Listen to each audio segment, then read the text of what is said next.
Well, thank you, Madam Chairwoman. I really look forward to picking up where you and Senator Rounds and your good work left off in the last year, and moving forward with you and with this subcommittee on this topic. I also want to thank the witnesses for being with us today.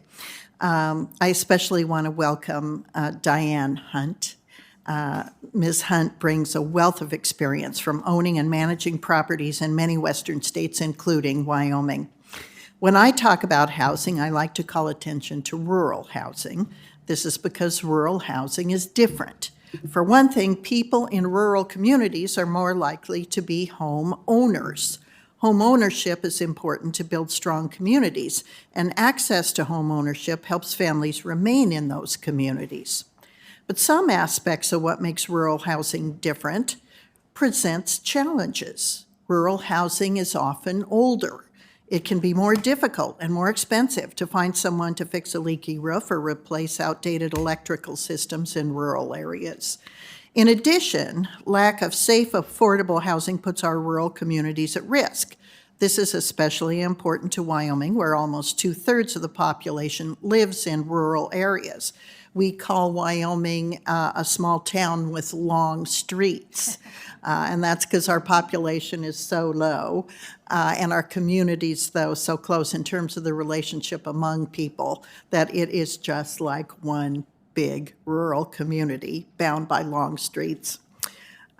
We owe it to these communities to ensure we're spending federal tax dollars efficiently and effectively and stretching them as far as possible. So I look forward to use today's hearing not only to learn more about the proposal by my colleagues, Chairwoman Smith and Senator Rounds, to redirect the work of the Rural Housing Service, but also as the preliminary step towards legislating in this area, which is something that certainly needs to be done and I think is ripe and ready for a bipartisan effort.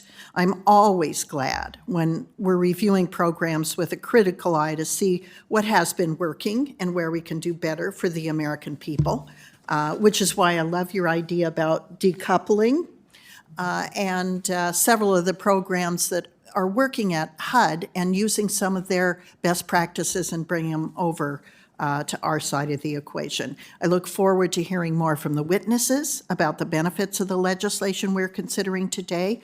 I'm also eager to hear their ideas about how we can help keep our rural communities strong.